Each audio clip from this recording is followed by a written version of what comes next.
બોલો શ્રી મહાવીર સ્વામી ભગવાન की जय। બહુ વોઇસ લાગે છે, વોલ્યુમ થોડો કર।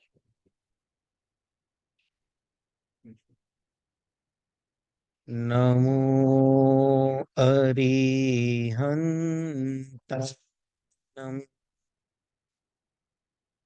નમો સિદ્ધા, નમો આયરિયા,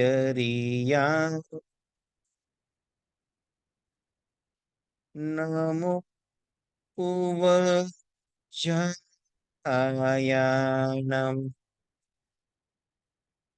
નમો લોએ સા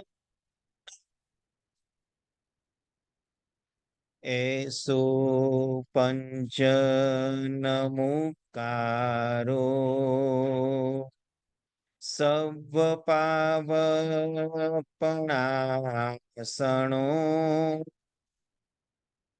મંગલમ ચ સવેસિમ પઢમમ હવૈ મંગલ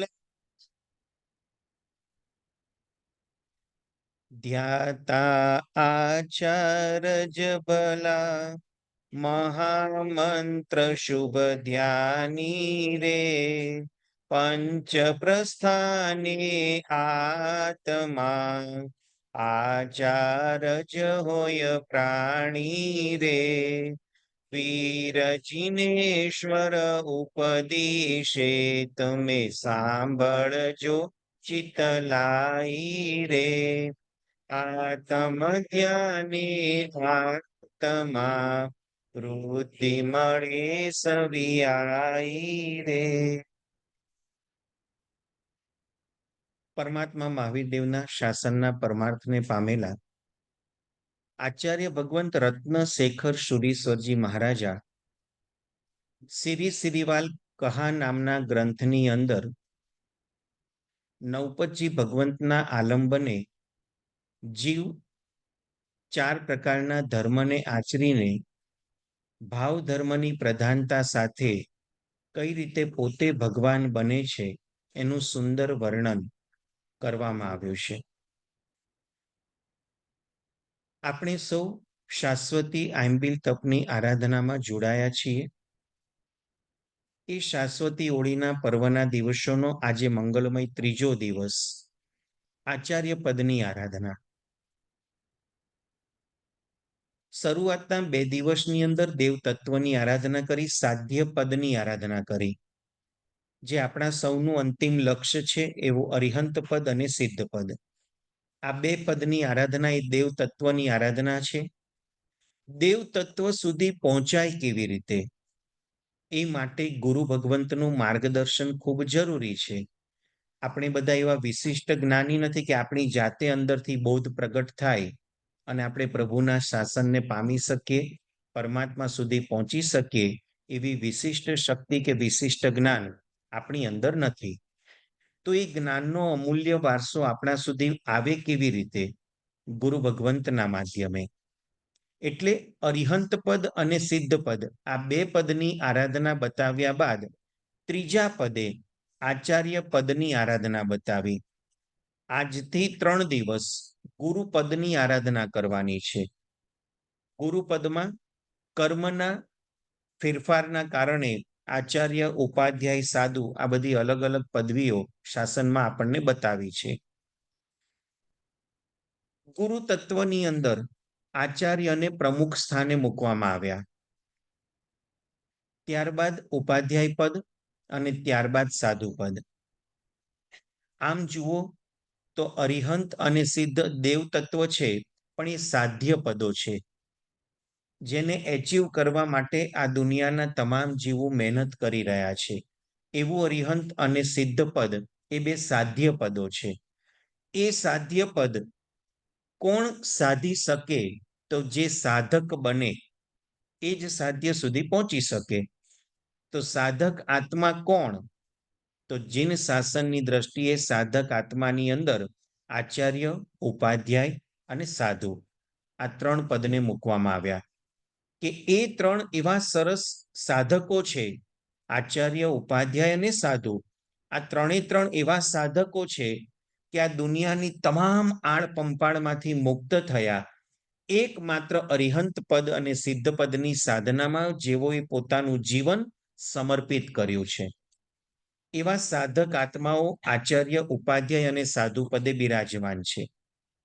તો આજે આપણે સાધક પદની આરાધના શરૂ કરવી છે. 3 દિવસ સુધી આ આરાધના ચાલવાની છે. કેમ આપણે એ સાધક પદની આરાધના કરવી? તો કે મારે પણ સાધક બનવું છે. અંતે તો જે પદની આરાધના કરીએ એ પદની અંદર રહેલા ગુણોનો આવિર્ભાવ આપણી અંદર થાય, એટલા માટે એ પદની આરાધના છે. પરમાત્માના દર્શન, વંદન, પૂજન શેના માટે કરવાના? આપણે પહેલા દિવસે વિચારણા કરી હતી કે જિનાલયમાં આપણે જઈએ, પ્રભુજી બિરાજમાન હોય, આપણે દર્શન કરીએ, પ્રદક્ષિણા આપીએ, પરમાત્માની પૂજા સેવા કરીએ, સ્તવન કરીએ, સ્તુતિ કરીએ. આ બધું કરવા પાછળનો હેતુ મારો અને તમારો એક જ છે કે એ અરિહંત તત્વની અંદર, એ સિદ્ધ તત્વની અંદર જે ગુણો પ્રગટી ચૂક્યા છે એવા ગુણો મારી અંદર પણ પ્રગટી જાય. ગુણોને બહારથી લાવવાની જરૂર નથી, ગુણો અંદર રહેલા જ છે. માત્ર એની ઉપર જે કર્મના આવરણ આવી ગયા છે, કર્મના આવરણને દૂર કરવાના છે. પરમાત્માની પૂજા એટલા માટે નથી કરવાની કે એમની અંદરથી ગુણો આપણી અંદર આવે, ના. એમનો સ્પર્શ, એમના દર્શન, એમના વંદન, એના દ્વારા આપણી અંદર રહેલા તે ગુણોનો ઉઘાડ થાય. એમના પુણ્યના પ્રતાપે આપણા કર્મના આવરણ દૂર થાય અને એ ગુણોનું જો પ્રકટીકરણ થશે તો આપણે સ્વયં અરિહંત સ્વરૂપી બની જઈશું. કોઈ કવિએ સુંદર સ્તવના કરી છે, અરિહંતના ધ્યાને અરિહંત બની જશો, જીનની ભક્તિ કરતા કરતા જીન બની જશો. તો એ ભક્તિનું માધ્યમ પ્રભુના મંદિરો, પ્રભુના પ્રતિમાજી, પ્રભુનું નામ, અનેક રીતે પરમાત્માની ભક્તિમાં આપણે જોડાઈ શકીએ. કલિકાલ સર્વજ્ઞ ભગવંત એમ લખે કે નામાકૃતિ દ્રવ્ય ભાવૈ પુનત સ્ત્રી જગત જનમ ક્ષેત્રે કાલે ચ સર્વસ્મિન અર્હત સમુપાસમય. પરમાત્મા 4 રીતે પૂજનીય: નામથી, આકૃતિથી, દ્રવ્યથી અને ભાવથી. તો આ ચારેય પ્રકારે પરમાત્માની જે પણ ભક્તિ કરે, આરાધના કરે, સાધના કરે, સ્વયં અરિહંત સ્વરૂપી બની જાય. ગઈકાલે વિચારણા કરી કે અરિહંત પદ પણ આખરે તો સિદ્ધ પદની પ્રાપ્તિ માટે છે. આપણે બધાએ અરિહંત પદની આરાધના પહેલા દિવસે એટલા માટે કરી કે અરિહંત ભગવંતો એને આપણને સિદ્ધિનો માર્ગ દેખાડ્યો અને એ સિદ્ધિ માર્ગના સ્થાપક અરિહંત બન્યા, તો અનેક આત્મા એ માર્ગે ચાલીને સિદ્ધિ પદ સુધી પહોંચી શક્યા. એટલા માટે પહેલા પદે અરિહંત પદની આરાધના કરી. આફ્ટર ઓલ અરિહંત પદ પણ વિસરાઈ જવાનું છે. અહીંયા બેઠેલા કોઈને પૂછવામાં આવે કે ગઈ 24મીમાં કયા 24 અરિહંત પરમાત્મા થયા, તો આપણને કદાચ નામ યાદ નથી. કદાચ શાસ્ત્રનો આધાર મળે, એની અંદર નામ લખેલા મળે, તો આપણે એની અંદર જોઈને બોલી શકીએ કે હા, ગઈ 24મીમાં આટલા આટલા અરિહંત પરમાત્મા થયા. બીજો પ્રશ્ન પૂછવામાં આવે, એની આગળની 24મીમાં કેટલા અરિહંત થયા અને કયા થયા? એ નામ શાસ્ત્રમાં પણ મળતા નથી. આખરે તો અરિહંત પરમાત્માનું નામ પણ 3 જ 24 સુધી યાદ રહેતું હોય છે. ચોથી 24 શરૂ થાય એટલે આગળની એક ચોવીસીના નામો ભૂલાઈ જાય. તો એ અરિહંત પદ પણ આખરે સિદ્ધિ પદની પ્રાપ્તિ માટેનો માર્ગ આપણને આપે છે, એટલા માટે વંદનીય છે, એટલા માટે પૂજનીય છે. પણ અરિહંત પદનું ફળ સિદ્ધ પદ છે. તો ગઈકાલે આપણે જે વિચારણા કરી સિદ્ધ પદની, કે મારે સિદ્ધ થવું છે, એટલા માટે હું સિદ્ધ પદની આરાધના અને સાધના કરું છું. કઈ રીતે કરવી? તો કે અરિહંત પરમાત્માએ જે માર્ગ બતાવ્યો એ માર્ગે ચાલીને હું સિદ્ધ પદની આરાધના કરું તો ચોક્કસ મારા આત્માનું સિદ્ધ સ્વરૂપ પણ પ્રગટી જશે. ફરીથી એની અંદર એ જ વાત આવશે કે કોઈ આપણને સિદ્ધ પદ આપવાનું નથી. આપણને દરેક જગ્યાએ માર્ગદર્શન મળશે, માર્ગની પ્રરૂપણાઓ મળશે. એ માર્ગે ચાલવાનો પુરુષાર્થ તો આપણે જાતે જ કરવો પડશે. મમ્મી છે ને સરસ મજાની રસોઈ બનાવીને થાળી પીરસે ને બાળકને આપે, પણ એ થાળીમાં રહેલી રોટલી દાળ ભાત શાક બાળકે જાતે ચાવવા પડે, જાતે જ પેટમાં ઉતારવા પડે, તો જ એની ભૂખ શમે. એમ અરિહંત પરમાત્મા માની માં છે, પરમાત્મા પરમ માં. એ માં આપણું બધું જ ધ્યાન રાખે, બધી કેર કરે. અરિહંત આપણી માતા સ્વરૂપે પણ છે, પિતા સ્વરૂપે પણ છે, ભાઈ સ્વરૂપે છે, તો ગુરુ તરીકે પણ છે. બધી જ રીતે અરિહંત પરમાત્મા આપણને ઉપકાર કરવા તૈયાર છે. પણ થોડોક પુરુષાર્થ તો આપણે કરવો જ પડશે. એમનામ આપણે હાથ જોડીને બેસી રહીશું તો એના દ્વારા મોક્ષ મળવાનો નથી. તો આજે જ્યારે ત્રીજા દિવસે આચાર્ય પદની આરાધના આપણે કરવાની છે, તો અરિહંત અને સિદ્ધ આ બંનેને લક્ષમાં રાખીને આચાર્ય પદની આરાધના છે. આચાર્ય ભગવંતો આચારના ભંડાર છે.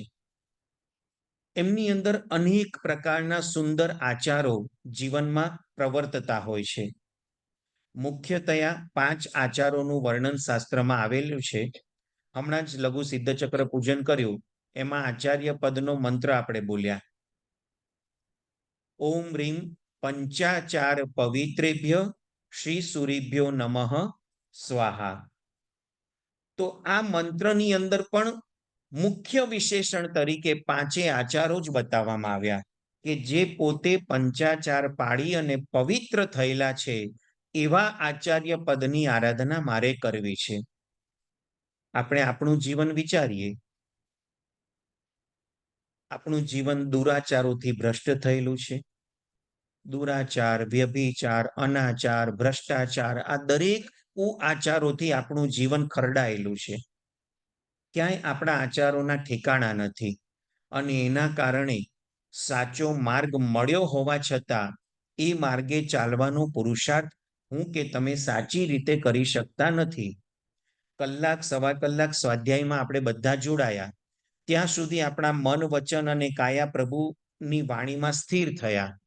પણ જેવું અહીંયાથી કલાક સવા કલાકનું પ્રવચન સ્વાધ્યાય પરિપૂર્ણ થાય અને રસોડામાં આપણે પ્રવેશ કરીએ આંબેલ કરવા માટે, ને કોઈએ શરૂઆતમાં 10 જગ્યાએ પોતાની થેલી, રૂમાલ બધું મૂકી દીધું હોય, મનમાં કેવા સંકલ્પો વિકલ્પો ચાલુ થાય. ક્યાં આચાર્ય પદની આરાધના દ્વારા આચારોને ઉત્તમ બનાવવા માટેનો પુરુષાર્થ, અને થોડીક ખાલી વિપરીત પરિસ્થિતિ કે રોજ હું પહેલો બેસું, બીજો બેસું, ત્રીજો નંબર મારો હોય, આજે 10 નંબર ભરાઈ ગયા છે, મારે ઠેઠ 11માં 15માં નંબરે બેસવાનું આવે, સાચું બોલો મનની પરિસ્થિતિ કેવી થાય? તો આપણા આચારોને આપણે પવિત્ર કરવા છે. એમનામ તો પવિત્ર થશે નહીં. જેમ અરિહંત તત્વ અને સિદ્ધ તત્વની આરાધના માટે જિનાલયમાં આપણે જઈ અને પરમાત્માના દર્શન, વંદન, પૂજન કરીએ છીએ, એમ આચાર્ય પદની આરાધના માટે આચાર્ય ભગવંતોની સમીપે જવું પડશે. એ આચાર્ય ભગવંતોના અંદર રહેલા ગુણોનો આવિર્ભાવ આપણી અંદર થાય, એ માટે એમના દર્શન કરવા પડશે, એમને વંદન કરવા પડશે, એમના પૂજન કરવા પડશે. તો જ આચાર્ય તરીકેના આપણી અંદર રહેલા ગુણોની ખીલવણી થશે. આપણને થશે કે આપણે તો સંસારમાં છે, તો આચાર્યના ગુણો મારી અંદર તો કેવી રીતે ખીલી ઉઠે? એના માટે સાધુ જીવન અંગીકાર કરવું પડે. ચોક્કસ આ વિચારણા સારી છે, ખરાબ નથી. પરંતુ જ્યાં સુધી સાધુ જીવન અંગીકાર ન થાય ત્યાં સુધી થોડા થોડા અંશે પણ આપણા આચારોને નિર્મળ કરવા માટે આચાર્ય પદની આરાધના આપણને ઉપયોગી છે. સાવ જે દુરાચાર, વ્યભિચાર, ભ્રષ્ટાચારમાં આપણું જીવન પસાર થઈ રહ્યું છે, એ એનાથી મુક્ત થવા માટે તો આચાર્ય પદની આરાધના સંસારી જીવોને પણ ખૂબ ઉપયોગી છે. એનાથી આગળ વધીને એ બધા દુરાચારો દૂર થયા, પણ જો સદ આચારો જીવનમાં અમલમાં નહીં આવે તો ફરીથી દુરાચારો ઘૂસી જવાની શક્યતાઓ રહેલી છે. તો આપણે એ દુરાચારને પાછા આપણા જીવનમાં ઘૂસવા દેવા નથી. એના માટે આચાર્ય પદની આરાધના બહુ જ જરૂરી છે.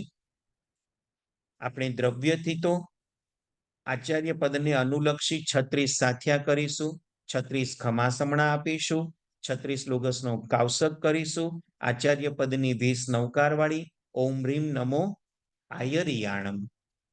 હે આચાર્ય ભગવંતો, આપને હું નમસ્કાર કરું છું. શેના માટે? તમારા જેવા એક એક આચારો મારી અંદર પણ ઉજાગર થાય, મારી અંદર પણ પ્રગટી જાય. એના માટે આજે આપણે આચાર્ય પદની આરાધના કરવાની છે. વર્તમાન કાળે જ્યારે તીર્થંકર ભગવંતો આપણી વચ્ચે હાજર નથી, પરંતુ એ પરમાત્મા દ્વારા સ્થાપિત જીન શાસન, જીન ધર્મ આપણને જે મળ્યો છે, એની પાછળ મોટામાં મોટું જો કોઈનું યોગદાન હોય તો એ આચાર્ય ભગવંતોનું છે. અને એટલા જ માટે આચાર્ય ભગવંતો માટે એક વિશેષણ મૂકવામાં આવ્યું, તિથ્થયર સમોસુરી. આચાર્ય ભગવંતો તીર્થંકર સમાન કયા.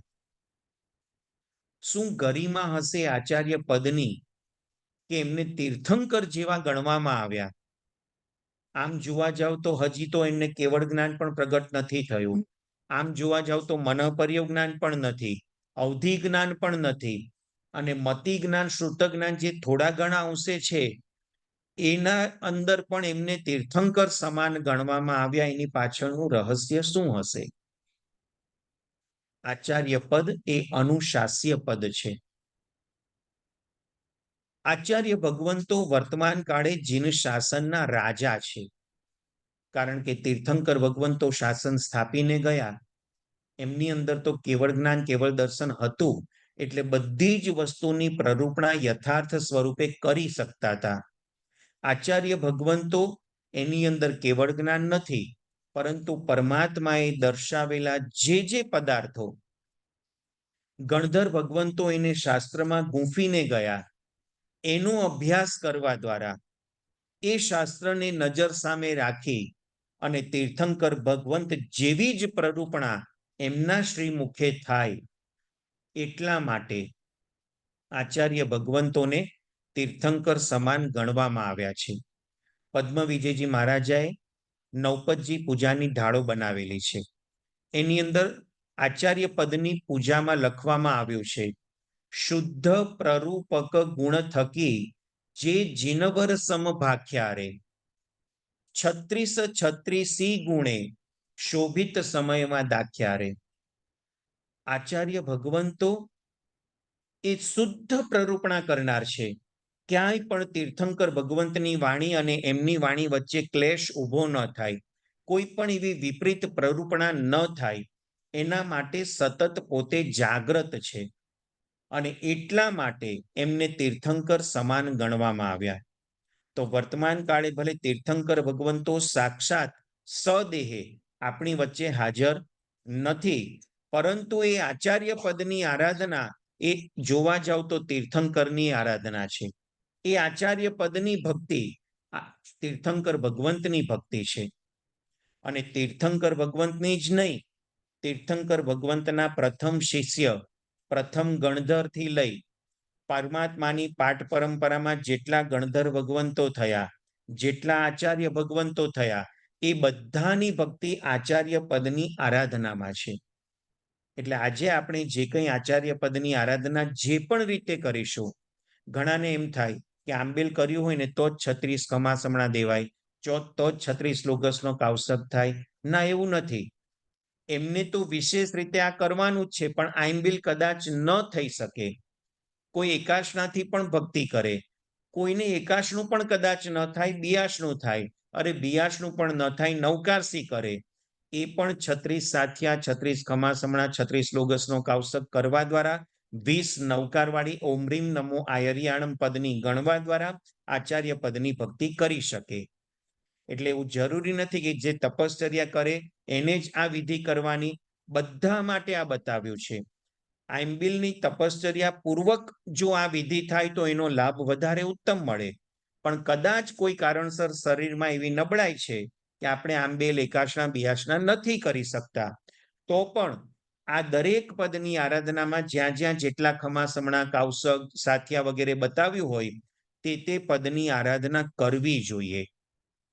એટલે ઘણાને એમ થાય કે હું નવરો બેઠો છું, મારે કંઈ કામ નથી, પરંતુ આંબેલ તો થતું નથી, તો આ બધું ખમાસમણા ને કાવસક ને તો મારથી થાય નહીં. ના, રોજ કરી શકાય, 9 દિવસ આ કરી શકાય. દરેક પદ જ્યારે જ્યારે જે પદની આરાધના આવે તે પદની આરાધના સ્વરૂપ ખમાસમણા વગેરે બધું જ કરી શકાય, એની નવકારવાળી પણ ગણી શકાય. એનાથી એવું પુણ્ય ઉપાર્જન થાય, ભવિષ્યમાં તપ સાથે આપણે આ બધી સાધનામાં જોડાઈ શકીએ.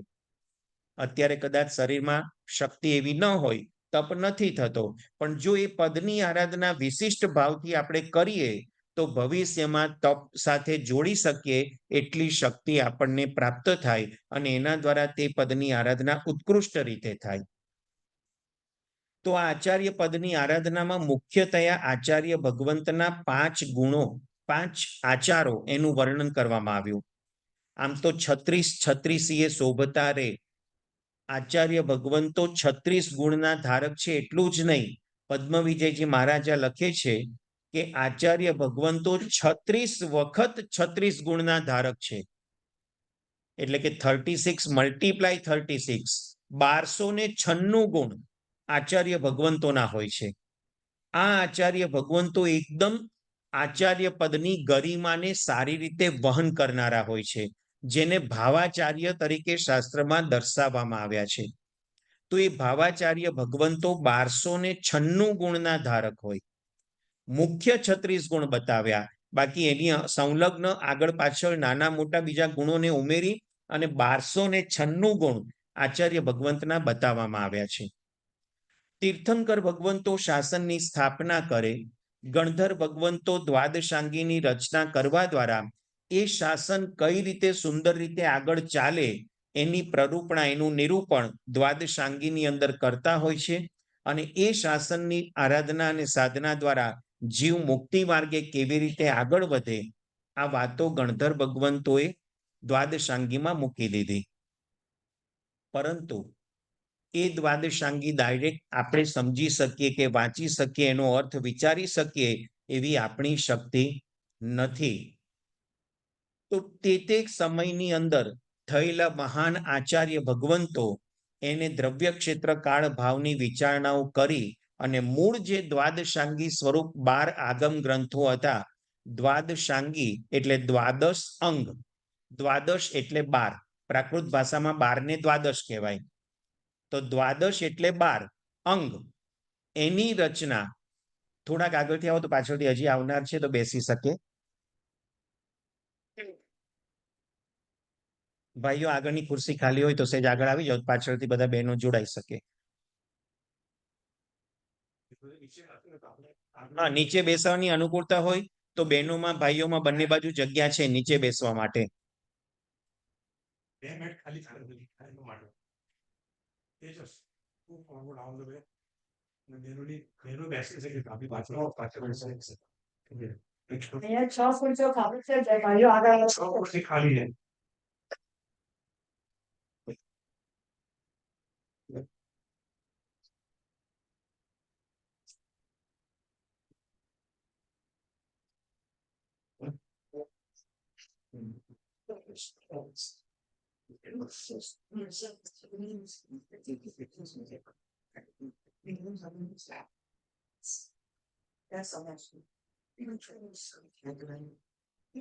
અરિહંત પરમાત્માની દેશનાનું શ્રવણ કરી ગણધર ભગવંતો દ્વાદશાંગીની રચના કરે. અરિહંત પરમાત્મા હંમેશા અર્થથી દેશના આપે. ગણધર ભગવંતો પોતાની બીજ બુદ્ધિથી પરમાત્માએ ફરમાવેલી દેશનાને સૂત્ર સ્વરૂપે ગૂંફી અને દ્વાદશાંગીની રચના કરે.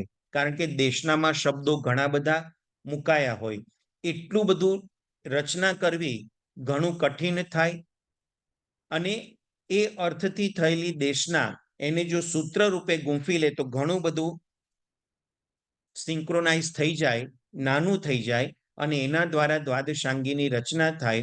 એટલે અરિહંત પરમાત્માની દેશનાને ગણધર ભગવંતોએ સૂત્ર રૂપે ઝીલી અને દ્વાદશાંગીની રચના કરી.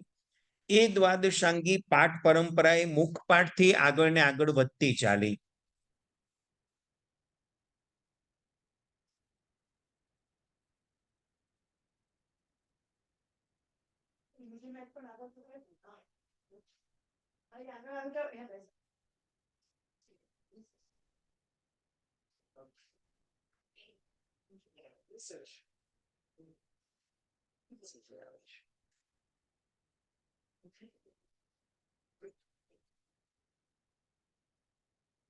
આગળ જગ્યા છે, આવી જાઓ. છે આગળ 6 ખુરશી ખાલી છે, આગળ આવી જાઓ.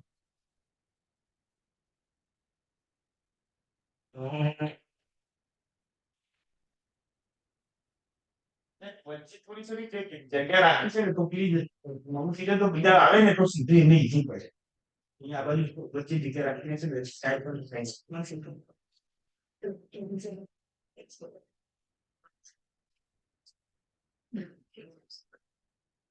પરમાત્માની દેશનાને ગણધર ભગવંતોએ જે દ્વાદશાંગી રૂપે ઝીલી લીધી, એ પછી મુખપાઠથી આ જ શાસ્ત્રોનું અધ્યયન તે પછીના આવનાર ગુરુ ભગવંતો કરતા ગયા. પરમાત્માના 11 ગણધર ભગવંતો, એમાં 10 ગણધર ભગવંતો મોક્ષે પહોંચી ગયા. છેલ્લું લાંબુ આયુષ્ય સુધર્મા સ્વામી ભગવંતનું હતું. એમની પાસે જ્યારે જંબુ સ્વામીએ દીક્ષા લીધી ત્યારે પોતાની પાટ એમણે જંબુ સ્વામીને આપી કે હવે પછી શાસનની સંઘની જવાબદારી આપની છે. અને પરમાત્મા આ રીતે દેશના ફરમાવીને ગયા છે, એ આખો એ પાઠ મુખપાઠ જંબુ સ્વામીને આપવામાં આવ્યો. જંબુ સ્વામી એ શાસ્ત્રોનું અધ્યયન કરવા દ્વારા પોતે કેવળ જ્ઞાન સુધી પહોંચી ગયા. એ પછી પ્રભવ સ્વામી, સંયમભવ સુરી વગેરે આખી પાઠ પરંપરા આપણે પર્યુષણ મહાપર્વની અંદર સમાચારીનું જો વ્યાખ્યાન આપણે સાંભળતા હોઈએ તો એની અંદર પ્રભુ મહાવીર દેવની આખી પાઠ પરંપરાનું વર્ણન છે. તો એ બધા ગુરુ ભગવંતો પોતપોતાનું જે જ્ઞાન હતું એ પોતાના શિષ્યને આ રીતે પાઠ પરંપરામાં આપતા ગયા. આ રીતે મુખપાઠ થતા થતા છેલ્લે ભદ્રબાહુ સ્વામી સુધી 14 પૂર્વ કન્ટિન્યુ આગળ પહોંચ્યા. દ્વાદશાંગીમાં 12મું જે અંગ છે દ્રષ્ટિવાદ નામનું અંગ, એની અંદર 14 પૂર્વનો સમાવેશ થાય છે. ત્યાં સુધીનું જ્ઞાન ભદ્રબાહુ સ્વામી સુધી અખંડપણે પહોંચ્યું. પરંતુ ભદ્રબાહુ સ્વામી પછી જે પણ ગુરુ ભગવંતો થયા એ જ્ઞાનમાં એટલા પાવરફુલ નહોતા. એમાં કાળનો પણ પ્રભાવ હતો. અવસરપીણી કાળ, ઉતરતો કાળ, આયુષ્ય નબળા થતા ગયા, શારીરિક શક્તિઓ ઓછી થતી ગઈ, જ્ઞાન પ્રાપ્ત કરવાની અભિલાષાઓ, જિજ્ઞાસાઓ પણ ઓછી થતી ગઈ, યાદ રાખવાની શક્તિ પણ ઓછી થતી ગઈ. અને એના કારણે ભદ્રબાહુ સ્વામી પછી સ્થુલીભદ્ર મહારાજા થયા. એ સ્થુલીભદ્ર મહારાજા સુધી 14 પૂર્વ સંપૂર્ણ અર્થ સાથે પહોંચી શક્યા નહીં. એની પણ હિસ્ટ્રી સરસ છે, પણ આપણે ઉવસગહરમ પૂજનમાં એ પાઠને લેવાનો છે, કારણ કે ઉવસગહરમ સ્તોત્રની રચના ભદ્રબાહુ સ્વામી મહારાજાએ કરી છે. એ કયા સંજોગોમાં રચના થઈ, કઈ રીતે ઉવસગહરમ સ્તોત્ર આપણને મળ્યું, અને સ્થુલીભદ્ર મહારાજા અને ભદ્રબાહુ સ્વામી એનો આખો પ્રસંગ આપણે ઉવસગહરમ પૂજનમાં સમય અનુસાર લેવાનો છે. સ્થુલીભદ્ર મહારાજા પછી પાઠ પરંપરામાં જ્ઞાન ઘટતું ગયું. 14 પૂર્વમાંથી 10 પૂર્વ રહ્યા, 10 પૂર્વમાંથી 9 પૂર્વનું જ્ઞાન આગળ વધ્યું, 9 પૂર્વમાંથી 8 પૂર્વ, 7 પૂર્વ, એમ કરતા કરતા પ્રભુ મહાવીર દેવના નિર્વાણને 980 વર્ષ પરિપૂર્ણ થયા ત્યાં સુધીમાં 13 પૂર્વનું જ્ઞાન ચૂકાઈ ગયું, ભૂલાઈ ગયું.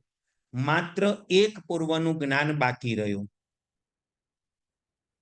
એ વખતે વિદ્યમાન ગુરુ ભગવંતોમાં જે 1 પૂર્વના જ્ઞાતા હતા એવા દેવર્દી ગણી ક્ષમા શ્રમણ મહારાજા, એમને થયું કે પ્રભુ મહાવીર કહીને ગયા છે કે મારું શાસન 21,000 વર્ષ ચાલવાનું છે અને શાસનનો મુખ્ય આધાર સ્તંભ હોય તો આ શ્રુત જ્ઞાન છે. એના આધારે જ શાસન આગળ વધવાનું છે. હવે પ્રભુ મહાવીરને ગયાને હજી માંડ 1000 વર્ષ પરિપૂર્ણ થયા છે, 980 વર્ષ. અને જો આટલું બધું જ્ઞાન વિસરાઈ ગયું તો હવે આવનારા વર્ષોમાં તો હજી શક્તિઓ ઓછી થતી જશે. તો આ જ્ઞાનનો વારસો આગળ વધશે કેવી રીતે, યાદ રહેશે કેવી રીતે, અને પ્રભુનું શાસન ચાલશે કેવી રીતે? આ બધી બાબતોનો બહુ જ ગંભીરતાથી વિચાર કરી અને એમને એક નિર્ણય કર્યો કે અત્યારે ભારત વર્ષમાં જેટલા આચાર્ય ભગવંતો વિચરી રહ્યા છે એ બધાને હું કેણ મોકલાવું, બધાને એક સ્થાનમાં ભેગા કરું અને દરેકને જે પણ જ્ઞાન ઉપસ્થિત છે, યાદ છે, એને લિપિબદ્ધ કરાવી દઈએ. પાઠ પરંપરાએ મુખપાઠથી જે જ્ઞાન આગળ વધે એ કદાચ એક પેઢી કે બે પેઢી સુધી, 25 વર્ષ, 50 વર્ષ, 70 વર્ષ, પણ લખેલું હશે તો આવનારા સેંકડો વર્ષો સુધી, હજારો વર્ષો સુધી આ જ્ઞાન સચવાયેલું રહેશે અને એના દ્વારા આવનાર પેઢીને આ જૈન શાસનનો વારસો મળશે અને પ્રભુનું શાસન 21,000 વર્ષ સુધી અખંડપણે ચાલશે. આ વિચારણા કરી તે વખતે પરમાત્મા અને કેવડી ભગવંતો એમ ભાખીને ગયા હતા કે એક અક્ષર લખવો એટલે 6નું પ્રાયશ્ચિત આવે. એક અક્ષર લખવામાં 2 ઉપવાસનું પ્રાયશ્ચિત આવે. અત્યારે આપણી પરિસ્થિતિનો વિચાર કરીએ, કેટલું લખીએ ને કેટલું ભૂસીએ,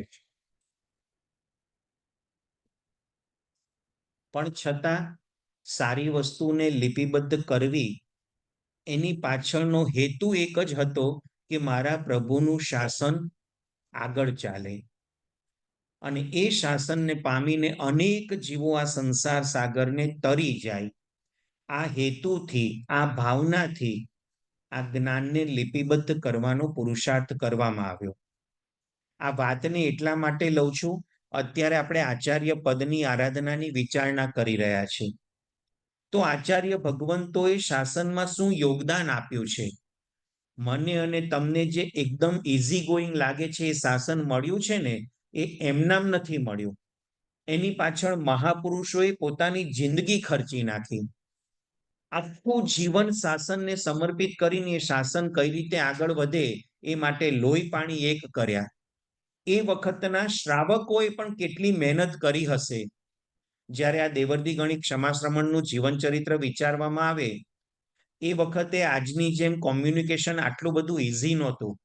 આજે તો આપણને અહીંયા સેજ કંઈક સારી વસ્તુ લાગી, ઇન્ડિયામાં આપણા કોઈક સંબંધીને જણાવ્યું હોય, ફટ દઈને આપણે ફોન કરીએ અને બીજી સેકન્ડે, બીજી મિનિટે તો આપણે વાત ઇન્ડિયા પણ પહોંચાડી શકીએ. દેવર્દી ગણિત ક્ષમાશ્રમણ ગુરુ ભગવંતને જ્યારે થયું કે મારે બધા જ આચાર્યને ભેગા કરવા છે, શું મહેનત કરી હશે. એ વખતે પોસ્ટકાર્ડ પણ નહોતા, ફોનની તો વાત જ નથી, પોસ્ટકાર્ડ પણ નહોતા. એ જમાનો ફેરિયાઓનો હતો. એક ગામથી બીજે ગામ વટે માર્ગો જતા હોય તો એ વટે માર્ગોને સમાચાર આપવામાં આવે કે તમે જે દિશામાં જાઓ છો ત્યાં જો કોઈ આચાર્ય ભગવંત વિદ્યમાન હોય તો આટલા સમાચાર પહોંચાડજો કે અહીંયા ભેગા થવાનું છે. આ વિચારણા થયા બાદ એમને વિચાર આવ્યો કે કયા ગામ, કયા નગરની અંદર હું આ મહેનત કરું, પુરુષાર્થ કરું, જેથી કરીને આ શાસનની સેવા કરી શકું. અને એ વખતે એમની દ્રષ્ટિમાં વલ્લભીપુર નગર આવ્યું. પાલીતાણા જતા રસ્તામાં અત્યારે વલ્લભીપુર ગામ આવે છે, ઘણા બધાને ખ્યાલ હશે. વલ્લભીપુરના શ્રાવકોએ આ બીડું ઝડપી લીધું. દેવર્દી ગણિત ક્ષમાશ્રમણ આચાર્ય ભગવંતની આ વાતનો એમને સ્વીકાર કરી લીધો, ઝીલી લીધો કે સાહેબ, આપની જે આ હૃદયની ભાવના છે એમને સારી રીતે પરિપૂર્ણ થાય એ માટે બધી જ મહેનત કરી છૂટવા અમે તૈયાર છીએ. કેવી બધી વિચારણાઓ થઈ હશે એ વખતે કે જેટલા આચાર્ય ભગવંતો શક્ય હોય એટલા વધુ ને વધુ પ્રમાણમાં ભેગા થાય અને એક જ સ્થાનમાં આવી અને દરેક પોતપોતાનું જ્ઞાન જે છે એને લખાવડાવે. એ વખતે પ્રિન્ટર મશીનો પણ નહોતા, છાપકામ ફટાફટ થઈ જાય એવું પણ નહોતું, આજના જેવી પેન ને નોટબુકો પણ નહોતી.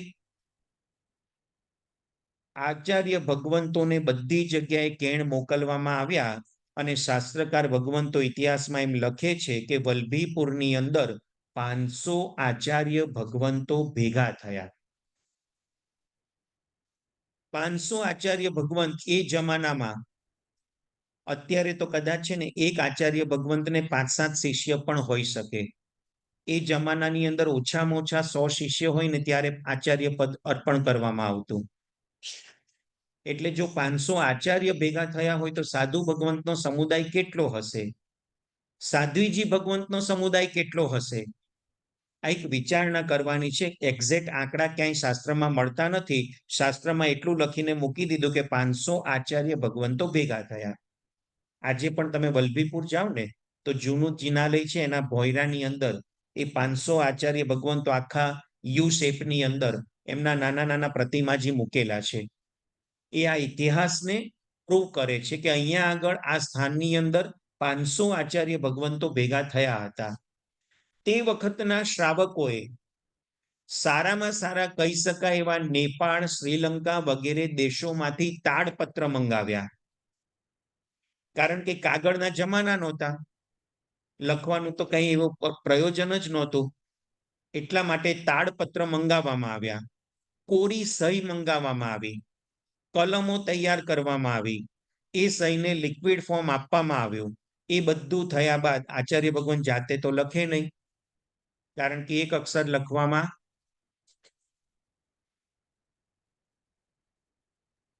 તો એ વખતે લહિયાઓ બોલાવવામાં આવ્યા. જે સારી રીતે લખી શકે એવા લહિયાઓ એને ભેગા કરવામાં આવ્યા, દેશ વિદેશ જ્યાંથી મળ્યા તેટલા. એમ કહેવાય છે કે એક એક આચાર્ય ભગવંત પાસે 7 લહિયાઓ બેસાડવામાં આવ્યા. બધા કેલ્ક્યુલેશન ખાલી મનમાં કરતા જજો તમે. એ માટે કેટલી સહી બનાવવામાં આવી હશે, કેટલા તાડપત્ર મંગાવવામાં આવ્યા હશે, કેટલી કલમો બનાવવામાં આવી હશે. અને બોલવું થોડું ઈઝી છે, લખવું અઘરું છે. અત્યારે તો આપણી પાસે ઇઝીલી નોટપેન છે, ફટફટ ફટફટ લખી શકીએ. કલમ સહીમાં બોળીને અક્ષર લખો ને, 1-1.5 અક્ષર માંડ લખાય, ત્યાં પાછી સહી સુકાઈ જાય, ફરી કલમ બોળવી પડે, ફરી લખવું પડે. એટલે એક એક આચાર્ય ભગવંત પાસે 7 લૈયાઓ બેસાડવામાં આવ્યા. અને આચાર્ય ભગવંતોને જે પાઠો, પદાર્થો, સૂત્રો, ગ્રંથો બધું જે યાદ હતું એ બધું લખવાની શરૂઆત કરાવવામાં આવી. આ કાર્ય શરૂ થયું અને શ્રાવકો પણ એટલા ઉદાર, આટલા બધા ગુરુ ભગવંતોની સેવા શુશ્રૂષા કરવી, વેયાવચ વગેરે કરવું, એમની ગોચરી પાણીની વ્યવસ્થા કરવી, માતૃભૂમિ ઠંડેલ ભૂમિની વ્યવસ્થા કરવી, આ બધું ખાલી એક કલ્પના કરીએ ને તો આપણને એમ થાય કે આ શું કાર્ય એ મહાપુરુષોએ કર્યું હશે. હજી કદાચ આજનો જમાનો એવો છે કે આપણે થોડી છૂટછાટ લઈ લઈએ કે ચાલો વાંધો નહીં, આનો ઉપયોગ કરી લો, આમ કરી લો, ચાલશે. એ જમાનામાં કેવી ચુસ્તતાપૂર્વક ચારિત્ર જીવન પડાતું હશે. તો આટલા ગુરુ ભગવંતો માટે નિર્દોષ ગોચરી પાણી માટે સાધર્મિકોની વ્યવસ્થા કેટલી કરી હશે. જો આચાર્ય ભગવંત કે ગુરુ ભગવંત માટે સ્પેશિયલ રસોઈ બનાવવામાં આવે તો પાછા વોરે નહીં. તો આટલા બધા ગુરુ ભગવંતો જ્યાં વિદ્યમાન હોય તો એ ગુરુ ભગવંતનો નિર્દોષ ગોચરી મળે એ માટેની વ્યવસ્થા શું થઈ હશે. એ શ્રાવકોનું પણ યોગદાન કેવું હશે. એ બધા લૈયાઓ બેઠા હતા, એને પણ એનું જે કંઈ પગાર વગેરે હોય આપવાના, એમની રહેવા કરવાની બધી વ્યવસ્થાઓ સાચવવાની. અને આ બધી જ વ્યવસ્થાઓ થયા બાદ જે બધું લખવાનું શરૂ થયું, ઇતિહાસના પાને નોંધવામાં આવ્યું કે આ લખાણ 13 વર્ષ સુધી ચાલ્યું. ખાલી 15 દિવસ, મહિનો ભેગા થયા ને છૂટા પડ્યા એ વાત નહોતી. 13 વર્ષ સુધી અખંડપણે આ લખવાનું ચાલુ રહ્યું. જેને જેટલા પદાર્થો યાદ હતા, જે કોઈ ગ્રંથો એને કંઠસ્થ હતા, એ બધા ગ્રંથોને લિપિબદ્ધ કરવામાં આવ્યા. અને એમ કહેવાય છે, ઇતિહાસ એમ લખે છે કે 13 વર્ષમાં 1 કરોડ ગ્રંથોની રચના થઈ.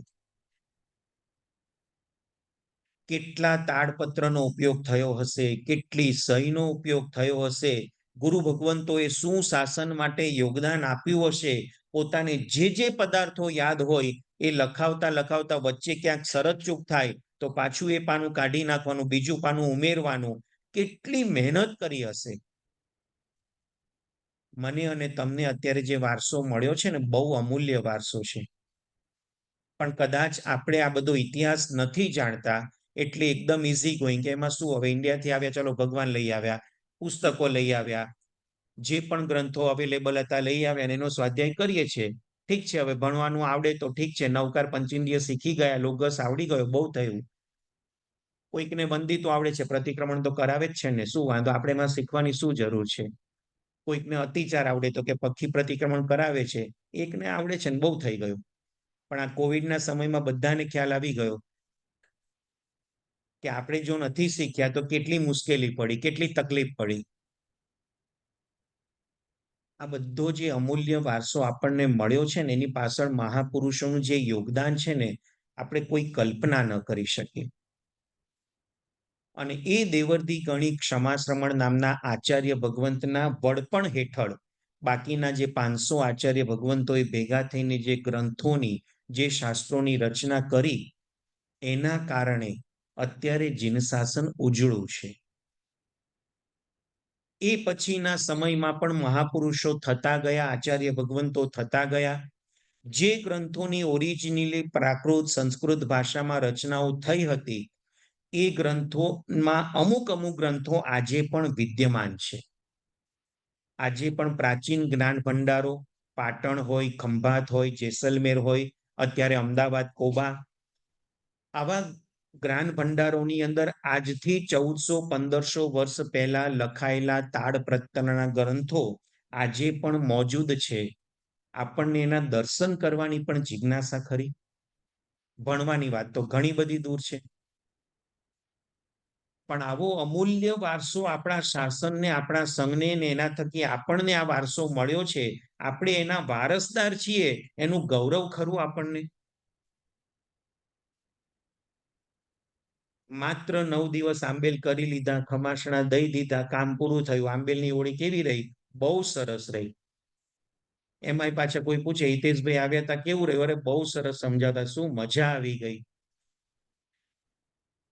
બસ 9 દિવસ પછી તાલી પાડીને આપણે છૂટા. જે આચાર્ય પદની આરાધના કરીએ છીએ, એમની અંદર રહેલા આચારો જો આપણી અંદર ન આવે ને, તો એ પદની આરાધના આપણા માટે સફળ નથી. દ્રવ્યથી બધી આરાધના સરસ કહેવાય, પણ ભાવથી જોવા જઈએ તો એ આચાર્ય પદની ગરિમા શું છે, આચાર્ય પદના આચારો શું છે, એનું જ્ઞાન પ્રાપ્ત કરવું, અને પ્રાપ્ત થયેલું જ્ઞાન એ આપણા જીવનમાં અમલમાં મૂકવું, આપણા આચારોને નિર્મળ કરવા છે.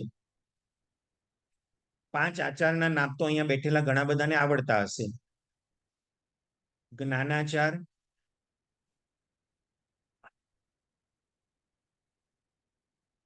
જ્ઞાનાચારના કેટલા ભેદ? 8 ભેદ. દર્શનાચારના 8 ભેદ. ચારિત્રાચારના 8 ભેદ. તપાચારના 12 ભેદ. અને વીર્યાચારના 3 ભેદ. અતિચારને શાંતિથી ભણ્યા હોય ને અર્થ સમજ્યા હોય તો આ બધું આવડી જાય. 39 પ્રકારના આચારો, મુખ્ય 5 અને એના પેટાભેદ જોવા જઈએ તો 39. આ દરેકે દરેક આચારોથી આચાર્ય ભગવંતો પવિત્ર થયેલા છે, જે પોતે પંચાચાર પાડી અને આ જ ભવમાં મોક્ષે પહોંચે એવી સાધનામાં જોડાયેલા છે. કદાચ આ ભવમાં મોક્ષે ન પહોંચાય તો ત્રીજા ભવે તો અવશ્ય મોક્ષ પ્રાપ્ત થઈ જાય. વધુમાં વધુ 5મા ભવે આચાર્ય ભગવંતો મોક્ષે પહોંચી જાય એવું શાસ્ત્રમાં વર્ણન કરવામાં આવ્યું છે, કે જે ભાવાચાર્ય ભગવંત હોય એ વધુ ને વધુ કદાચ આ સંસારમાં પરિભ્રમણ કરે તો 5મા ભવમાં તો મોક્ષ થઈ જ જાય. આચાર્ય પદની આરાધના એટલા માટે કરવી છે કે હે આચાર્ય ભગવંતો, આપની ભક્તિ દ્વારા મારે પણ મારા સંસારને સીમિત કરવો છે. મારે પણ આ બધા આચારોનું પાલન ઉત્કૃષ્ટ રીતે કરવું છે. અને એ ઉત્કૃષ્ટ રીતે હું જો પાલન કરીશ તો તમારી જેમ મારો પણ 3જા, 5મા કે 7મા ભવમાં મોક્ષ થઈ જશે. એટલા માટે આચાર્ય પદની આરાધના કરવી છે. જીન શાસનમાં એક વાત ચોક્કસપણે દર્શાવવામાં આવી છે, કોઈ પણ પ્રકારનો તપ કરો, કોઈ પણ પ્રકારની તીર્થયાત્રાઓ કરો, કોઈ પણ પ્રકારનું જ્ઞાન પ્રાપ્ત કરવા માટે જ્ઞાન યોગમાં આગળ વધો, ધ્યાન યોગમાં આગળ વધો, જપ યોગમાં આગળ વધો. આ બધું જ કરવા પાછળનું અંતિમ લક્ષ્ય મોક્ષ એ ચૂકાવવું ન જોઈએ. તમે ચાહે સ્વાધ્યાય કરો, પ્રવચનના માધ્યમે આગળ વધો, જે પણ કરો, જો મોક્ષનું લક્ષ્ય ચૂકાયું અને તમે ગમે એટલો સ્વાધ્યાય કરો, ગમે એટલા પ્રવચનો સાંભળો, ગમે એટલો અભ્યાસ કરો, ગમે એટલી તીર્થયાત્રાઓ કરો, ગમે એટલા તપ કરો, મોક્ષનું લક્ષ્ય ચૂકાયું તો એ બધું એકડા વગરના મીંડા જેવું છે. કદાચ એના પુણ્યથી દેવલોકના ભૌતિક સુખો અપરંપાર મળી જાય. અભવી આત્મા પણ કાળ કરીને 9મા દેવલોકમાં જઈ શકે એવું જબરજસ્ત પુણ્ય ઉપાર્જન કરી શકે. જે આત્મા ક્યારેય મોક્ષે નથી પહોંચવાનો એવો અભવ્યનો આત્મા એ ચારિત્ર જીવન પણ એટલું બધું ઉત્કૃષ્ટ પાડે, આપણને એમ થાય એને જોઈને કે આ આત્મા આ જ ભવમાં મોક્ષે પહોંચી જશે. એટલું પાવરફુલ ચારિત્ર જીવન પાડે પણ બાહ્યથી. આભ્યંતર રીતે એની અંદરના અધ્યવસાયો, એની પરિણતિ એ શુદ્ધ ન હોય, પવિત્ર ન હોય, એના મનમાં મોક્ષની કોઈ અભિલાષા ન હોય. એને માત્ર એવું જ હોય કે હું આટલું બધું ઉત્તમ ચારિત્ર પાડું, એનાથી એવું ઉત્તમમાં ઉત્તમ પુણ્ય બંધાય કે મને દેવલોકના ભૌતિક સુખોની પ્રાપ્તિ થઈ જાય. એ કદાચ આચાર્ય પણ બની જાય. અભવી આત્મા ચારિત્ર જીવન પાડતા પાડતા આચાર્ય પદ સુધી પણ પહોંચી જાય અને બહારથી એના આચારો એવા ઉત્કૃષ્ટ પાડે, આપણને જોઈને એમ જ થાય આના શરણે જતો રહું, મારું પણ કલ્યાણ થઈ જશે. અને થાય પણ ખરું. પણ એને પોતાને અંદરથી મોક્ષની અભિલાષા ન હોય. સમજાવવા માટે સમજાવે એવું બેઠેલા શ્રોતાઓમાંથી કેટલા દીક્ષા લેવા તૈયાર થઈ જાય, કેટલા બધા ઉત્કૃષ્ટ સંયમ જીવન એના માર્ગદર્શનથી પાડે અને એના માર્ગદર્શને આગળ વધતા વધતા કેટલા બધા એના શિષ્ય કેવળ જ્ઞાન પામીને મોક્ષે પહોંચી જાય, પણ પોતાને અંદરથી સહેજ પણ સળવળાટ થાય નહીં. આપણે એવા અભવી આત્મા જેવું બનવું છે કે ભવ્યત્વની છાપ લઈને જવું છે. મોક્ષે જવાની અભિલાષા, મોક્ષે જવાનો પુરુષાર્થ દરેક ક્રિયા પાછળ જોડાયેલો હોવો જોઈએ. આપણે જે કંઈ પણ સ્વાધ્યાય કરીએ છીએ, ભલે ગઈકાલે સિદ્ધપદની આપણે વાતો કરી, આગલા દિવસે અર્યંત પદની વાતો કરી, હવે પછીના દિવસોમાં ઉપાધ્યાય, સાધુ, દર્શન, જ્ઞાન, ચારિત્ર, તપ, આ બધી વાતો કરીશું. પણ આ બધું કરવા પાછળનું આપણું ટાર્ગેટ ને આપણું લક્ષ્ય જો મોક્ષ હશે તો આપણી નાનામાં નાની વાત પણ આપણા માટે કલ્યાણકારી છે. અને જો આપણું ટાર્ગેટ મોક્ષનું નહીં હોય તો પછી આપણી ગમે એટલી ઉત્તમમાં ઉત્તમ વાતો, ગમે એટલા ઉત્તમ શાસ્ત્રના માધ્યમે આપણે સ્વાધ્યાયમાં આગળ વધીએ, આપણું એ સંસાર પરિભ્રમણ કરાવનારું બનશે. એટલે દરેક જગ્યાએ મોક્ષને તો ટાર્ગેટ કરવાનો જ છે, એના વગર તો આગળ વધવાનું જ નથી. તો જે આચાર્ય ભગવંતો પાંચે આચારોનું નિર્મળપણે પાલન કરે પોતે તો મોક્ષે પહોંચે, પરંતુ એના સાનિધ્યમાં રહેલા આત્માઓ પણ મોક્ષ તરફ આગળ વધવા માંડે. અને એટલે આચાર્ય ભગવંતોને વર્તમાન કાળે જીન શાસનના રાજા કહેવાય છે. અનુશાસક, શરૂઆતમાં મેં એક શબ્દ કીધો હતો, અનુશાસન કરનાર. જેમ અત્યારે અમેરિકાની અંદર અનુશાસન કરનાર બાઇડન ગણાય, કારણ કે એની પાસે પોસ્ટ છે રાષ્ટ્રપતિની, પ્રેસિડેન્ટ તરીકેની. ઇન્ડિયાની અંદર મોદી ગણાય. આ બધા અનુશાસક કહેવાય કે એ જે પ્રમાણે નિયમો બનાવે, કાયદાઓ બનાવે, એ પ્રમાણે બધાને એના અનુશાસનમાં જીવવું પડે. એમ તીર્થંકર ભગવંતો હતા ત્યારે એ તો રાજા હતા જ, રાજરાજેશ્વર હતા અને એમને ધર્મતીર્થની સ્થાપના કરી. પરંતુ વર્તમાન કાળે તીર્થંકર ભગવંતો મારી કે તમારી વચ્ચે હાજર નથી. આપણું પુણ્ય એટલું કાચું પડ્યું કે તીર્થંકર ભગવંત સાક્ષાત આપણી પાસે હાજર નથી. તો એ શાસનની જવાબદારી અત્યારે જેમના ખભે છે, જેમના માથે છે, એ આચાર્ય ભગવંતો છે. અને એટલા માટે એમને રાજા તરીકે ગણવામાં આવે. એમની અંદર મુખ્યતયા બે ગુણો, ભીમ અને કાંત. આચાર્ય ભગવંતો આ બે ગુણોથી સુશોભિત હોય. જે પુણ્યશાળી પરમાત્માના શાસનને અનુસરે, સુંદર રીતે પ્રભુની આજ્ઞાનું પાલન કરીને ધર્મ આરાધનામાં આગળ વધતા હોય, એની પ્રત્યે એકદમ સૌમ્ય અને શાંત દ્રષ્ટિવાળા હોય. એકદમ પ્રેમભરી દ્રષ્ટિ આચાર્ય ભગવંતની એના પ્રત્યેની હોય. અને બીજા નંબરે પ્રભુની આજ્ઞાનું ઉલ્લંઘન કરે, પ્રભુના મતથી વિરુદ્ધ પ્રરૂપણા કરે, પ્રભુના શાસનને નુકસાન કરે, એવા આત્માઓ પ્રત્યે એ આગની જેમ એકદમ ગુસ્સાવાળા પણ હોય.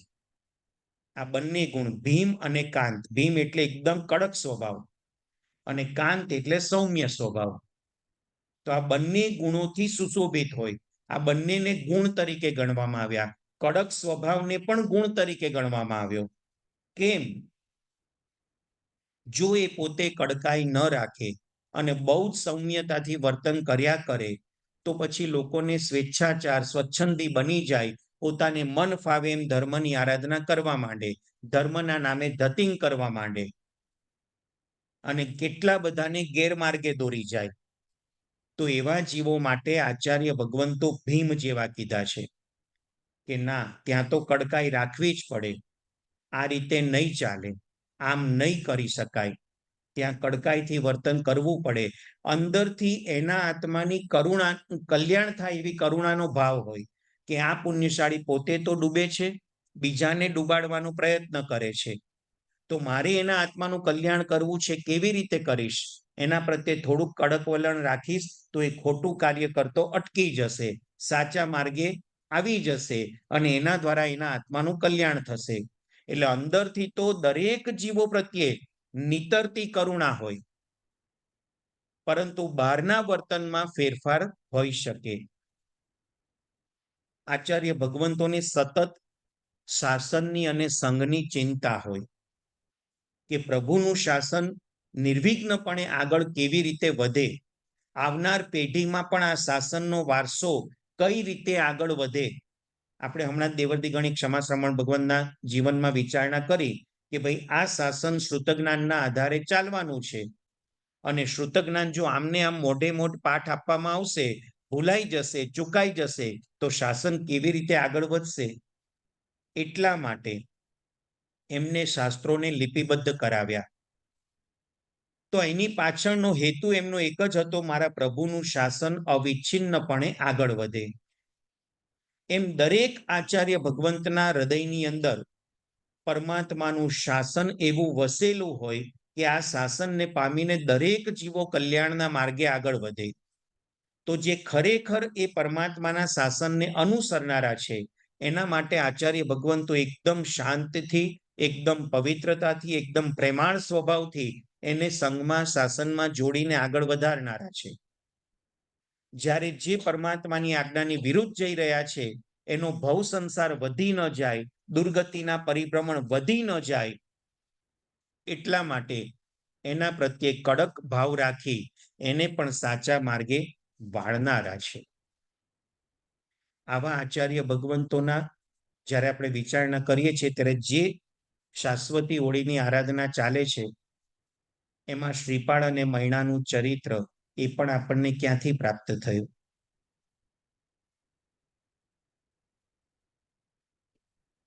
શ્રીપાળ મૈણાને થયાને કેટલો સમય થયો ખ્યાલ છે? સરસ. મુનિ સુરત સ્વામી પ્રભુનું શાસન લગભગ 11,80,000 વર્ષ. આટલો પ્રાચીન આ ઇતિહાસ છે.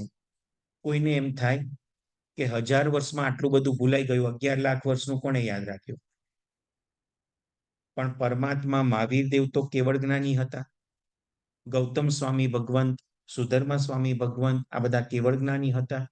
કેવળ જ્ઞાની ભગવંતને 11 લાખ નહીં, 11 કરોડ વર્ષ પહેલા શું ઘટના ઘટી ગઈ એ પણ યાદ હોય, એ પણ દેખાતી હોય. યાદ ન હોય, નજર સામે દેખાતી હોય કે આટલા વર્ષો પહેલા આ ઘટના આમ ઘટી ગઈ. પ્રભુ ઋષભદેવ 84 લાખ પૂર્વ સુધી જીવ્યા, એ આપણને ક્યાં ખબર હતી? આ તો પ્રભુ મહાવીર દેવને પૂછવામાં આવ્યું. ગૌતમ સ્વામી ભગવંતે પ્રશ્ન કર્યો કે પરમાત્મા તમારી પહેલા જે તીર્થંકર ભગવંતો થયા એનું ચરિત્ર શું? ત્યારે પરમાત્મા મહાવીર દેવે પોતાના કેવળ જ્ઞાનના પ્રકાશમાં દર્શાવ્યું કે આ અવસરપીણી કાળમાં પ્રથમ ઋષભદેવ ભગવાન થયા, એમનું 84 લાખ પૂર્વનું આયુષ્ય, અને આ રીતે 83 લાખ પૂર્વ સંસારમાં રહી છેલ્લા 1 લાખ પૂર્વમાં સંયમ જીવન અંગીકાર કરી કેવળ જ્ઞાનની પ્રાપ્તિ કરી અને ધર્મતીર્થની સ્થાપના કરી. ત્યારથી આ શાસન અવિચ્છિન્નપણે અવસરપીણી કાળમાં ચાલ્યું આવે છે. તો એની પહેલા શાસન નહોતું. ઋષભદેવ ભગવાન થયા એની પહેલા હતું. એની આગળનો ઉત્સર્પિણી કાળ, એમાં પણ 24 તીર્થંકર ભગવંતો થયા. એમને પણ આ જ શાસનની સ્થાપના કરી, આ જ શાસનની પ્રરૂપણાઓ કરી. પણ વચ્ચેનો સમયગાળો 18 કોડા કોડી સાગરોપમનો એવો ગયો કે એ સમયગાળામાં કલ્પવૃક્ષો હતા. અને કલ્પવૃક્ષ હતા એટલા માટે ધર્મની આરાધના ન હતી. જ્યારે વ્યક્તિને બહુ જ સુખ હોય ને તો ધર્મ યાદ ન આવે, બહુ જ દુઃખ હોય ને ત્યારે પણ ધર્મ યાદ ન આવે. સુખ અને દુઃખ મિશ્રિત જીવન જ્યારે હોય ને ત્યારે ધર્મ થાય. તો આગળની 24ના 24માં ભગવાન મોક્ષે ગયા એ પછી ચારે બાજુ કલ્પવૃક્ષની ઉત્પત્તિ થઈ. અને કલ્પવૃક્ષો જેમ જેમ વધારે સારા ફળ ને બધું આપતા ગયા, બધાનું જીવન જે મહેનત કરતા હતા, પુરુષાર્થ કરતા હતા, એ બધાએ મૂકી દીધું કે હવે ખાવા પીવા પહેરવા ઓઢવાની મહેનત શેના માટે કરવાની? બધું કલ્પવૃક્ષ પાસેથી મળે છે, તો ખેતી શું કામ કરીએ, વેપાર ધંધા શું કામ કરીએ, પૈસાની લેવડ દેવડ શું કામ કરીએ? જે જીવન જરૂરિયાતની વસ્તુ છે બધું કલ્પવૃક્ષ પાસેથી મળે છે. અને એટલા માટે એ વખતે શાસન એટલે સંઘનો અને ધર્મનો વિચ્છેદ થયો. 18 કોડા કોડી સાગરોપમ સુધી ધર્મનો વિચ્છેદ રહ્યો. અને ઋષભદેવ ભગવાન જ્યારે અવસરપીણી કાળમાં જન્મ ધારણ કર્યો ત્યારે ધીમે ધીમે કલ્પવૃક્ષો ફળ આપવાના બંધ થતા ગયા. એટલે લોકોને ખાવા પીવા પહેરવા ઓઢવાની તકલીફ થતી ગઈ. એટલે ઋષભદેવ પરમાત્માએ પાછો અસી મસી કૃષિનો વ્યવહાર ચાલુ કર્યો. ત્યારથી પાછું આ વ્યવહાર બધા ચાલુ થયા અને પોતે દીક્ષા લીધી, ધર્મતીર્થની સ્થાપના કરી, ત્યારથી ધર્મ ચાલુ થયો. આ જ રીતે પ્રભુ મહાવીર દેવના શાસનમાં 21,000 વર્ષ સુધી ધર્મ ચાલવાનો. 21,000 વર્ષ પૂરા થશે પછી 5મો આરો પૂરો થઈને 6ઠ્ઠો આરો શરૂ થશે. 6ઠ્ઠા આરામાં એટલું બધું દુઃખ હશે કે કોઈને ધર્મ યાદ જ નહીં આવે. અને એટલે લખ્યું છે શાસ્ત્રમાં, છેલ્લે દુપ્પસુરી નામના આચાર્ય થશે, એક કાળ કરીને દેવલોકમાં જશે. ફલ્ગુ શ્રી સાધ્વી, વિમલ રાજા અને નાગશ્રી શ્રાવિકા, આ 4 આત્માઓ કાળ કરી અને દેવલોક ગમન કરશે. પછી ધર્મની આરાધના આ ભરત ક્ષેત્રમાં વિચ્છેદ પામશે. દુઃખમય 6ઠ્ઠો આરો શરૂ થશે. પહેલો આરો પણ એના જ જેવો, એટલે 21, 42,000 વર્ષ સુધી કોઈ ધર્મ નહીં. બીજો આરો એ 5મા આરા જેવો, પરંતુ એની અંદર પણ તીર્થંકર ભગવંતો નહીં હોય, એટલે ધર્મતીર્થની સ્થાપના નહીં થાય. અને પછી ત્રીજો આરો શરૂ થશે ત્યારે પહેલા તીર્થંકર પદ્મનાભ સ્વામી જન્મ લેશે, ત્યારથી એ ધર્મ સ્થાપના કરશે. પાછું એ શાસન આગળ વધશે. એટલે અનંત 24 ને અનંત ઉત્સર્પિણી ને અવસર્પિણી કાળ પસાર થયો. દરેક 24ની અંદર 24 તીર્થંકર ભગવંતો થતા ગયા અને એના દ્વારા ધર્મતીર્થની સ્થાપનાઓ થતી ગઈ. આ બધી જ વાતો મહાવીર સ્વામી ભગવાન ગૌતમ સ્વામી ભગવાનને કહી રહ્યા છે અને એમના દ્વારા આ પરંપરામાં જ્ઞાન આપણા સુધી પહોંચ્યું છે. એ વખતે કોઈ લખાણ પટ્ટી હતી નહીં. એટલે ઘણા આજે છે ને પ્રૂફ માંગે કે આમાં ક્યાંય ભગવાન મહાવીરે સાઈન નથી કરી, કે તત્વાત સૂત્ર આ રીતે જ હોય, ઉત્તરાધ્યયન સૂત્ર આ રીતે જ હોય, કે સમયસાર આ રીતે હોય. જે પણ હોય, પણ પ્રભુના શાસનમાં મુખપાઠ જ ચાલતો હતો તો લખાણ પટ્ટી હતી જ નહીં, તો સાઈન ક્યાંથી આવે? આજથી 100 વર્ષ પહેલાનું જો પણ કોઈને યાદ હોય ને તો પણ જે ખેડે એનું ખેતર હતું, એમાંય કોઈ લખાણ પટ્ટી નહોતી. આ વડીલો આટલા બધા બેઠા છે, ખ્યાલ હશે, બરાબર છે. આપણા બાપ દાદાઓ જે થયા, જે ઘરમાં રહેતા હતા એ મકાન પોતાનું, કોઈ દસ્તાવેજ નોંધણી જેવું કંઈ હતું જ નહીં. હવે બધું શરૂ થયું એટલે હવે આપણે પ્રૂફ માંગીએ છીએ કે આ કલ્પસૂત્ર ભગવાને જ કીધું છે. કોણે કીધું? ક્યાંય ગૌતમ સ્વામીએ સાઈન નથી કરી, સુધર્મા સ્વામીની સાઈન નથી જ મળવાની સાઈન. સાઈન જેને જોઈતી હોય એ સંસારમાં પરિભ્રમણ કર્યા કરે, અને જેને શ્રદ્ધાથી આ વાત માનવી હોય એના માટે મોક્ષ માર્ગ ખુલ્લો છે. તો આચાર્ય ભગવંતો આટલું બધું યોગદાન આપણે, આપણી મૂળ વાત હતી 11,80,000 વર્ષ પ્રાચીન શ્રીપાળ અને મૈણા, એનું જીવન ચરિત્ર જે આપણને મળ્યું છે. વર્તમાન કાળે એ ગ્રંથની રચના કરનાર છે રત્નશેખર સુરી મહારાજા, જે પ્રભુ શાસનમાં થઈ ગયા. એમણે સિરી સિરીવાલ કહા નામનો પ્રાકૃત ગ્રંથ રચ્યો છે. એની અંદર આખું શ્રીપાળ અને મૈણાનું જીવન ચરિત્ર છે. અને એ શ્રીપાળ અને મૈણાનું જીવન ચરિત્ર પોતે નથી લખ્યું, એમાં સ્પષ્ટ એમને શરૂઆતમાં જ લખ્યું કે પ્રભુ મહાવીર દેવના પ્રથમ ગણધર ગૌતમ સ્વામી ભગવંત એ પણ આચાર્ય હતા. ગણધરની પદવી એ પણ આચાર્ય પદવી છે. ગચ્છાધિપતિની પદવી એ પણ આચાર્ય પદવી જ છે. પણ આચાર્ય પદવીથી સહેજ અલગ એમનું પુણ્ય હતું, એટલા માટે અલગ અલગ પદવી આપવામાં આવી હતી. તો ગૌતમ સ્વામી ભગવંત ખુદ શ્રેણિક મહારાજાને ઉદ્દેશીને કહી રહ્યા છે કે આવી સરસ આસો મહિનાની હોળી આવે છે તો તમારે પુણ્યવાન શ્રીપાળ અને મૈણાની જેમ આ નવપતજી ભગવંતની ભક્તિ કરવી જોઈએ. તો શ્રેણિક મહારાજા પ્રશ્ન પૂછે છે કે આ નવપતજી ભગવંતની ભક્તિ શ્રીપાળ અને મૈણાની જેમ કરવી જોઈએ, તો એ શ્રીપાળ અને મૈણા કોણ હતા? ત્યારે ગૌતમ સ્વામી ભગવંત પોતે શ્રેણિક મહારાજાની સામે આખું શ્રીપાળ અને મૈણાનું જીવન ચરિત્ર રજૂ કરે છે. એ ગ્રંથ સિરી સિરીવાલ કહા, અને એના ઉપરથી મહોપાધ્યાય વિનય વિજયજી મહારાજા, મહોપાધ્યાય યશો વિજયજી મહારાજા એને શ્રીપાળ રાજાના રાસની રચના કરી અને એ રાસનો અનુવાદ અત્યારે આ આંબિલ તપની હોળીની અંદર ગુરુ ભગવંતો આપણને સંભળાવતા હોય છે. મૂળ વાત હતી શ્રીપાળ અને મૈણાની. એનું જીવન ચરિત્ર ઘણા બધાને ખ્યાલ હશે ને આપણી પાસે એટલો બધો સમય પણ નથી કે એને આપણે સંપૂર્ણતાએ એક્સપ્લેન કરી શકીએ. પરંતુ મુખ્ય મુદ્દો કે શ્રીપાળ રાજાને શરીરમાં કોઢનો રોગ હતો. પોતે પણ એક રાજકુમાર હતા, પણ નાની ઉંમરમાં એમનું પાપ એવું ઉદયમાં આવ્યું કે અડધી રાત્રે એમને રાજમહેલ છોડીને ભાગવું પડ્યું. એમની માતા એમને તેડીને ભાગે છે. નાની 4-5 વર્ષની ઉંમર હતી અને એમનો પિતાનું અવસાન થયું અને પોતે માતાની સાથે જંગલમાં ભાગ્યા છે. અને જંગલમાં બચવા માટે પાછળ સૈનિકો એમને ગોતતા ગોતતા આવી રહ્યા છે. આ બધી વાતની ખબર પડી એટલે માતાને થયું કે જો મારા દીકરાને જોઈ જશે તો મારી નાખશે, કે ભવિષ્યમાં મોટો થઈ અને પોતાના પિતાનું રાજ પાછું પડાવી લેશે. એવું ન થાય એટલે દીકરાને બચાવવા માટે કોઢિયાનું ટોળું જતું હતું, એની અંદર એને સોંપી દીધો. કોઢિયાઓ કહે છે કે રાજકુમારી મહારાણી, તમે આ દીકરાને અમારી વચ્ચે ન રાખો, નહીતર અમારા જેવો રોગ એને લાગુ પડી જશે. તો કે રોગ લાગુ પડે એનો વાંધો નહીં, જો સૈનિકોના હાથમાં આવશે તો એનું જીવન પૂરું થઈ જશે. એના કરતા રોગનો તો ગમે તે ઉપચાર પણ ભવિષ્યમાં થશે, પણ એનું જીવન બચી જાય એ મહત્વનું છે. અને એ રીતે કોઢિયાને સોંપી દેવામાં આવ્યો. ધીમે ધીમે શ્રીપાળનો ગ્રો અપ થયો, પણ એને પણ કોઢનો રોગ લાગુ પડી ગયો.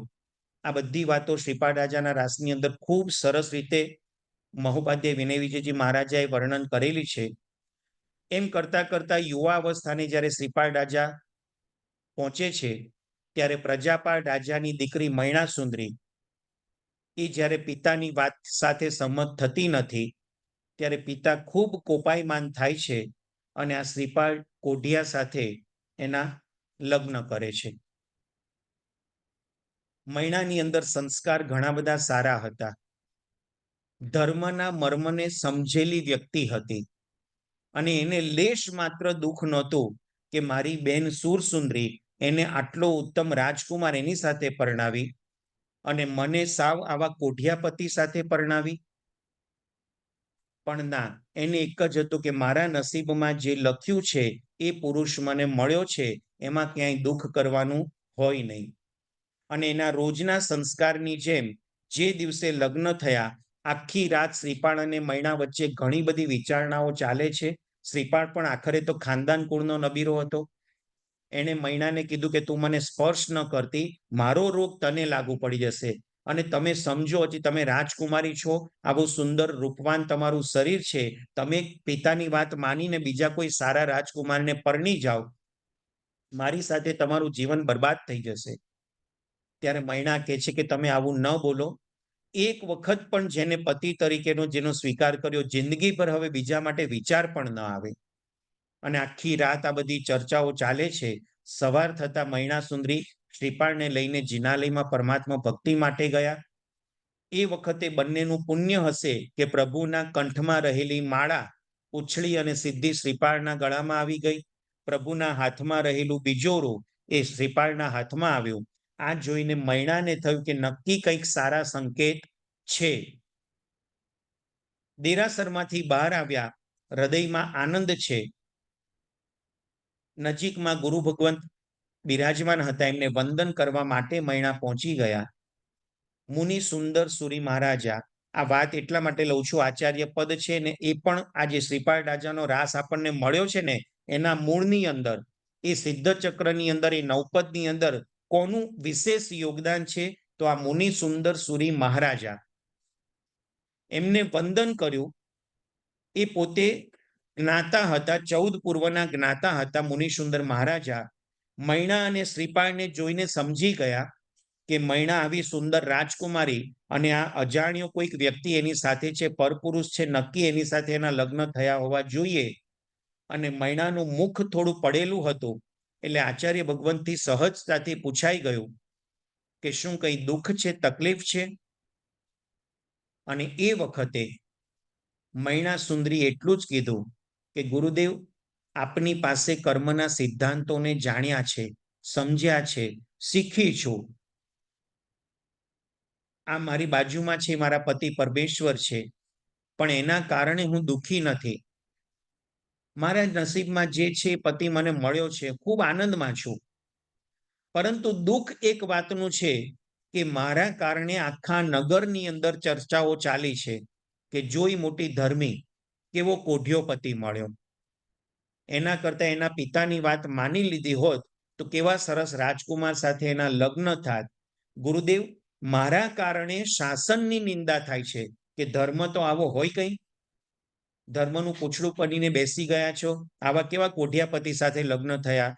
આખા નગરમાં જૈન શાસનની નિંદા ટીકા થાય છે, એ મારાથી સહન થતું નથી. કારણ મારા કારણે શાસન નિંદાય છે. મને કોઈએ ગાળો આપી હોત, મારા માટે ખરાબ બોલ્યા હોત તો મને કોઈ દુઃખ નહોતું. પણ મારા પ્રભુના શાસનની સામે લોકો આંગળી ચીંધે છે. ગુરુ ભગવાન, કંઈક એવો ઉપાય બતાવો કે પ્રભુ શાસનનો જય જયકાર થાય. આપણા ગુરુ ભગવાન તો સંસાર વધે ને એનો ક્યારેય ઉપદેશ ન આપે. સંસારમાં સુખી થાવ ને એવો પણ બોધ ન આપે. એ તો તરત જ કે સંસારમાં દુઃખી છો, ઓઘો લઈ લો, બધું દુઃખ તમારું મટી જશે, આવી જાવ અહીંયા.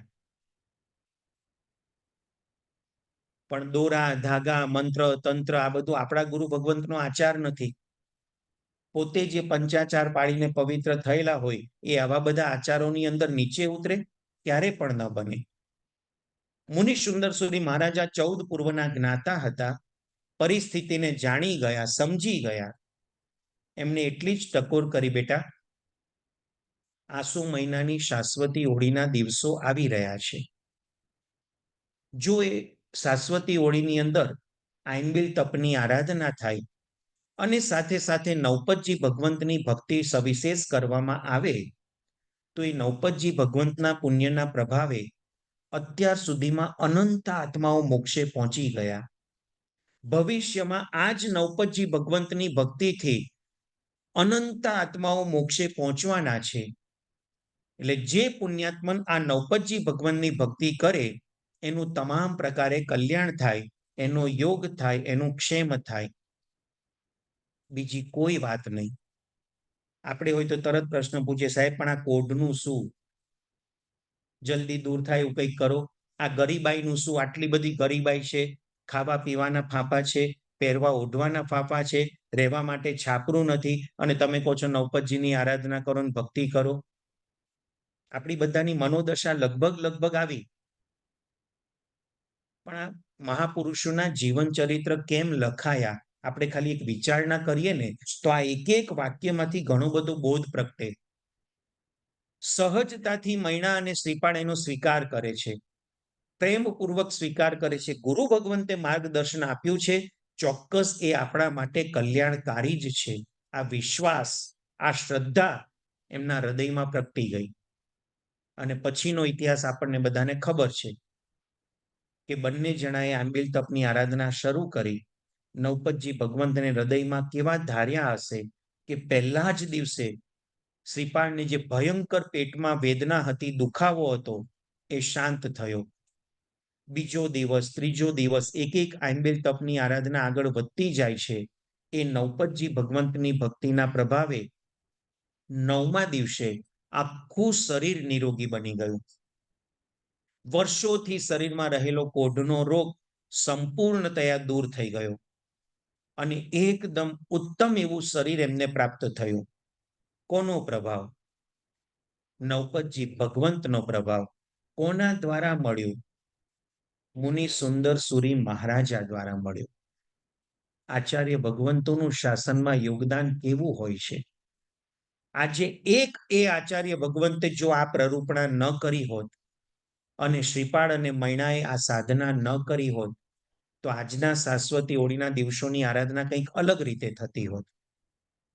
પણ આજે એક સરખી રીતે આખી દુનિયામાં જ્યાં જ્યાં જૈનોની વસ્તી હશે, જ્યાં જ્યાં શાશ્વતી ઓળીની આરાધના ચાલતી હશે, શ્રીપાળ મૈણાને યાદ કર્યા વગર 9 દિવસ પૂરા થાય. જી હાજી હાજી. વાત ઘણી બધી પ્રમોદભાઈ વાત કરી, સરસ છે કે મુનિ સુંદર સુરી મહારાજાએ સિદ્ધ ચક્રની આરાધના બતાવી કે પહેલા દિવસે અરિહંત પદની આરાધના, જેમાં શક્ય હોય તો શુદ્ધ આંબીલ કરવા દ્વારા, એટલે કે એક જ ધાન્ય ચોખા એની જ બનાવેલી વાનગી વાપરવાની. એમાં પણ એક જ કોળિયો વપરાય તો સારું, એમાં પણ એક દાણો જ વપરાય તો સારું. જેટલી તમારી ભાવના ઉત્કટ થતી જાય એ પ્રમાણે તમે આંબીલ તપ શુદ્ધ વિશુદ્ધ કરી શકો. એક દાણો એટલે આમ તો ઉપવાસ જ થયો, પણ કહેવાય આંબેલ, છતાં એનો પ્રભાવ બહુ અલગ રીતે શાસ્ત્રમાં બતાવ્યો છે. અપેક્ષાએ ઉપવાસ કરતા આંબેલનું મહત્વ વધી જાય. એક જ દાણા, હા, નહીં નહીં નહીં, કાચો દાણો નહીં, રાંધેલો ભાત એટલે એમાંથી એક દાણો લેવાનો.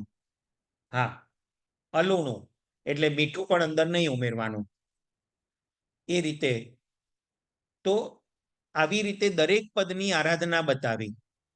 આજે આચાર્ય પદ પીળો વર્ણ, ચણાની દાળ, તો એક જ ચણાની દાળનું બાફેલો દાણો કે કોઈ પણ એક જ વસ્તુની એક જ દાણો લઈ મોઢામાં મૂકી પાણી વાપરીને ઊભા થઈ જવાનું. એમાં પણ ઠામ ચોવિયાર. જેટલું ઉત્કૃષ્ટ થાય તમે બધા કરો એવું નથી કહેતો, કરો તો સારી વસ્તુ છે. હું પાછા કાલથી આવતા બંધ થઈ ગઈ, હિતેશભાઈ તો ઠામ ચોવિયાર કરાવી દેશે, પછી પાણી નહીં વપરાવે. મિચ્છામી દુક્કડમ. પણ આવી ઉત્કૃષ્ટ સાધના કરવી જોઈએ. આ બધું કરવા પાછળનું લોજિક ગઈકાલે આપણે થોડીક વિચારણા કરી હતી કે જેમ આત્મા તપની અંદર જોડાય તેમ તેમ એ જપ યોગમાં સારી રીતે આગળ વધી શકે. બહુ ખાધું પીધું હોય ને પેટ મારી જેમ ફૂલ ભરેલું હોય ને તો આળસ ને પ્રમાદ આવી જાય. બપોરે જરા આરામ કરવાનું મન થઈ જાય, પણ જો પેટ ભૂખ્યું હોય, અંદર ભૂખ લાગેલી હોય તો જલ્દી આરામ થશે નહીં, જાગ્રત રહેવાશે. અને જાગ્રત રહેવાશે તો પરમાત્માના નામના જાપ વધારે થશે, આચાર્ય પદની સાધના વધારે સારી રીતે થશે. એટલા માટે તપ કરવાનો. તપ યોગ આપણને જપ યોગમાં જોડે. જપ યોગ અનુપ્રેક્ષા અને ચિંતન વધારે. આચાર્ય પદ શું છે, કેવી રીતે આરાધના કરવી. આખો દિવસ નમો આયર્યાણના જાપ કરતા હોઈએ એટલે આચાર્ય પદની અનુપ્રેક્ષા આવે, એનું ચિંતન આવે, એનાથી ભાવ પ્રગટે.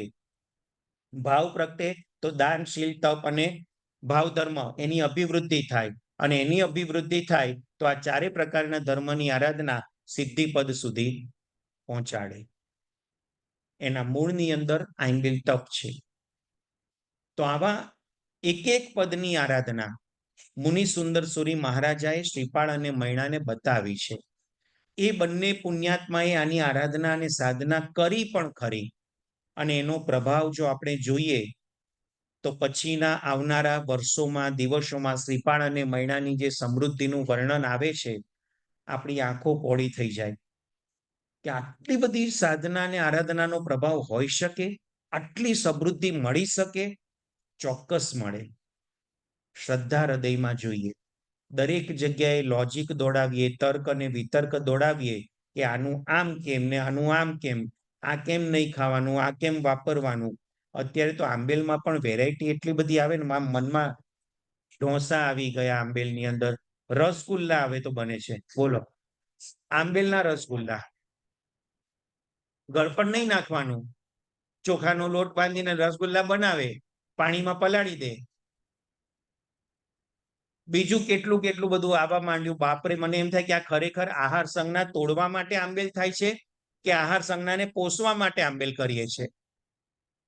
આ બધા વડીલો અહીંયા બેઠા છો, આપ જ્યારે નાના હતા, યંગ એજમાં હતા, ત્યારે પણ આંબેલ તો થતા હતા.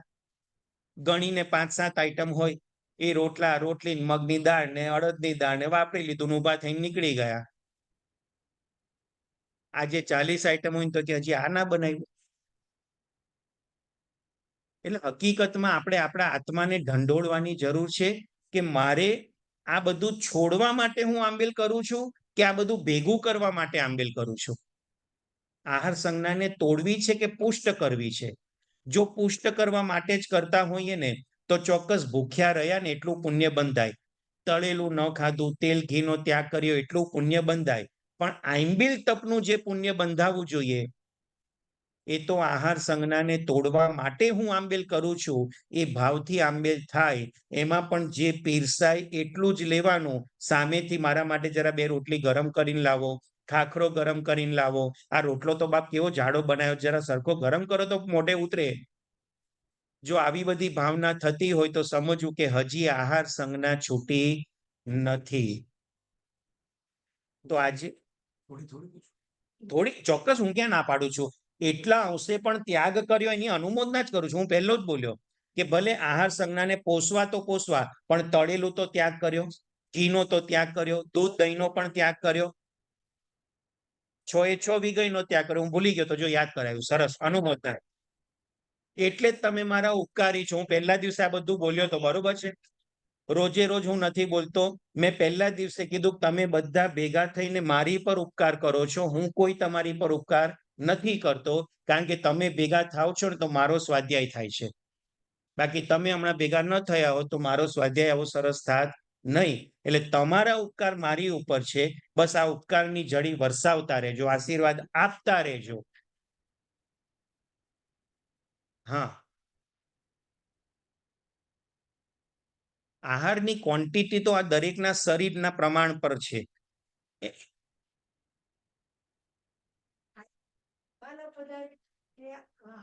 જો સંઘની ઉદારતા એવી હોય કે 25 આઈટમ બનાવતા હોય તો 30 આઈટમ બનાવે. આ સંઘની વ્યવસ્થા અથવા તો જે આંબેલ કરાવતું હોય એના તરફથીની વ્યવસ્થા, કે મારે ત્યાં આવનાર આંબેલના તપસ્વીને સહેજ પણ અગવડતા ન પડે. એને આ નથી ભાવતું આ મળે, આ નથી ભાવતું આ મળે, તો એનું આંબેલ સાતાપૂર્વક થાય. એટલે સંઘની ઉદારતા આ હોય. હવે આપણે વાપરવા બેઠા, નક્કી આપણે કરવાનું કે 5 આઈટમથી ચાલતું હોય તો મારે 6ઠ્ઠી આઈટમ લેવી. સંઘે 60 આઈટમ ભલે બનાવી, મારે 5 આઈટમથી વધારે લેવી નથી. 5માંથી પણ જો 4થી વપરાતું હોય તો 5મી લેવી. આ આપણી ઉદારતા છે ને આપણા માટે આ વસ્તુ ઉત્તમ છે કે એ દ્વારા પણ તમે કેટલો બધો ત્યાગ કરી શકો છો. વૃત્તિ સંક્ષેપ, તમારી વૃત્તિનો સંક્ષેપ થયો. આપણે તપમાં જોઈશું, સમય મળશે તો, કે તપના 12 પ્રકાર, એમાં 6 બાહ્ય અને 6 અભ્યંતર. એમાં બાહ્ય પ્રકારમાં સૌથી પહેલું અણસણ આવે. પછીના 5 તપને લગભગ આપણે ગણકારતા જ નથી. ઉણોદરી, વૃત્તિ સંક્ષેપ, રસ ત્યાગ, કાય કલેશ ને સંલિપ્તતા. આને પણ તપ કહેવાય. અને અપેક્ષાએ જોવા જાવ તો આંબેલને ઉપવાસ કરતા પણ સંલિપ્તતા તપ અઘરો છે. સંલિપ્તતા એટલે એક સ્થાને શાંતિથી બેસી રહેવું, શરીરનું હલનચલન પણ કરવું નહીં. આપણે તો આંબેલ કરતા કરતા કેટલું હલનચલન થાય. આપણે ત્યાં એવા આંબેલને એકાશના પણ શાસ્ત્રમાં બતાવ્યા છે કે તમે આમ બેઠા તો માત્ર જમણો હાથ જ હલે, ડાબો હાથ હલે એટલે પાણી પીને ઊભું થઈ જવાનું. એટલે શરીરને બીજા અંગોના તો હલનચલનની વાત જ નથી, કે પલાઠી હલાવવાની, ઊંચા નીચા પગ કરવાનું, કશું નહીં. ડાબો હાથ પણ હલ્યો એટલે આંબેલ પૂરું. માત્ર જમણો હાથ જે વાપરવું પડે એને હલાવવો જ પડે, અને મોઢું હલે.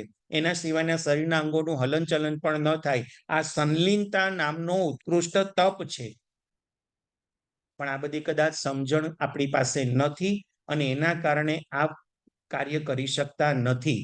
આ બધી જાણકારી આપણે મેળવતા જઈએ. સમય થયો છે. હજી સંઘ તરફથી કંઈ જાહેરાત હશે તો આપણે લઈ લઈએ.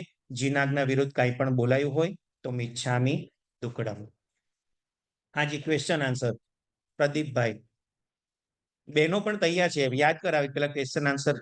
સરસ.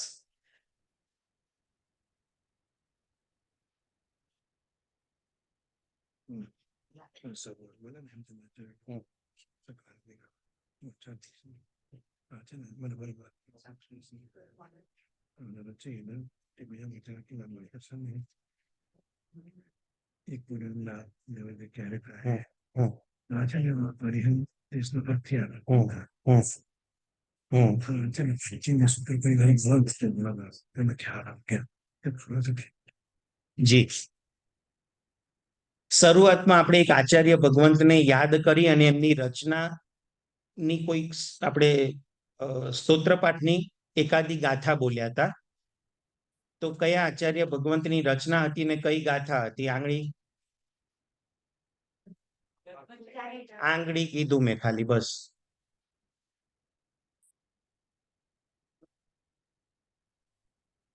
ચાલો, પાછળ વાળામાં કોઈ આંગળી નથી, આગળ વાળા આંગળી. કેમ આજે કોઈ નહીં?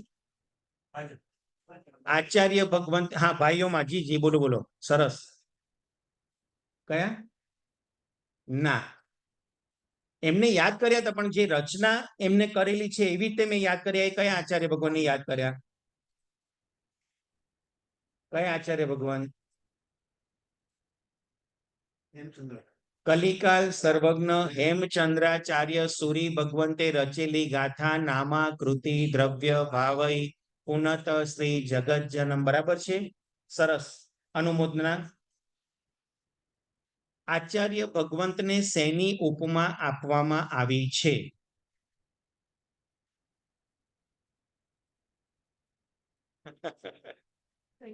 આગળની રોગ. સરસ સરસ સરસ, અનુમોદના. તીર્થંકર ભગવંત જેવા આચાર્ય ભગવંત છે એ ઉપમા આપવામાં આવી છે. એનો શાસ્ત્રીય શબ્દ દર્શનાબેન બોલ્યા, તિથયર સમો સૂરી. સરસ, ખૂબ ખૂબ અનુમોદના. નૌપતજીની પૂજાના રચયિતા, આમ તો 2-3 ગુરુ ભગવાન છે, પણ મેં એક ગુરુ ભગવાનને યાદ કર્યા હતા. નૌપતજી પૂજાની ઢાળની રચના પદ્મ વિજયજી મહારાજા. સરસ. એ પૂજાની ઢાળમાં આચાર્ય ભગવંતના કેટલા ગુણોનું વર્ણન કઈ રીતે કરવામાં આવ્યું છે?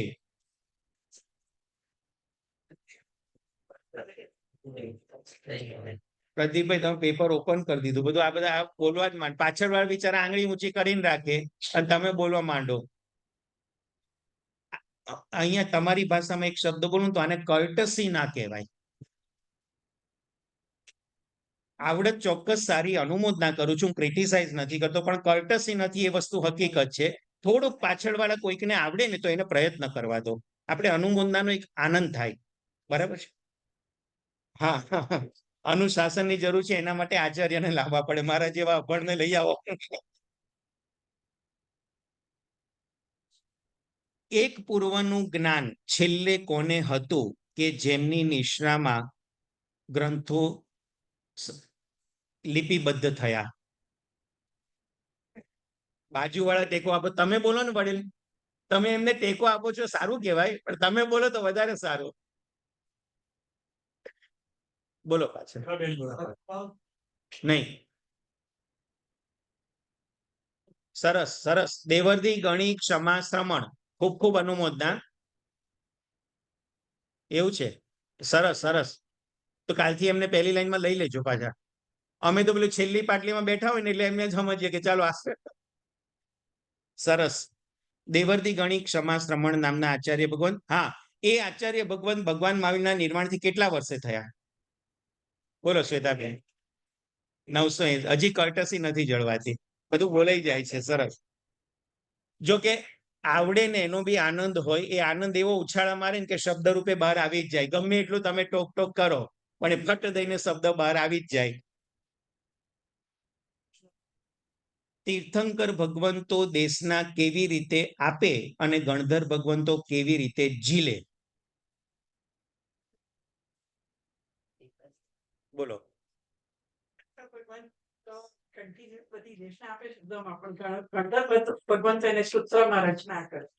હજી એક શબ્દ ચુકાઈ ગયો. બોલો બેન. નહીં. છેલ્લી રો. સરસ. ભગવાન અર્થથી દેશના આપે અને ગણધર ભગવંતો સૂત્ર રૂપે જીવે. સરસ સરસ અનુમોદના.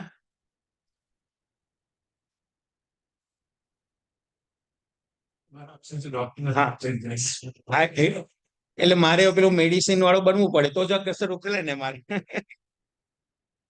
પાંચે આચારના ટોટલ ભેદ કેટલા છે?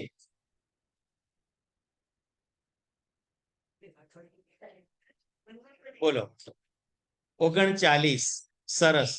5 આચાર, એના દરેકના અલગ અલગ ભેદ. પહેલા 3 આચારના 8 ભેદ, તપના 12 ભેદ અને છેલ્લા વીર્યાચારના 3 ભેદ. આ રીતે 39 ભેદ છે. પ્રદીપભાઈની બધા અનુમોદના કરો. આવા સરસ પ્રશ્ન એ લખે છે, ખરેખર ખૂબ ખૂબ અનુમોદના.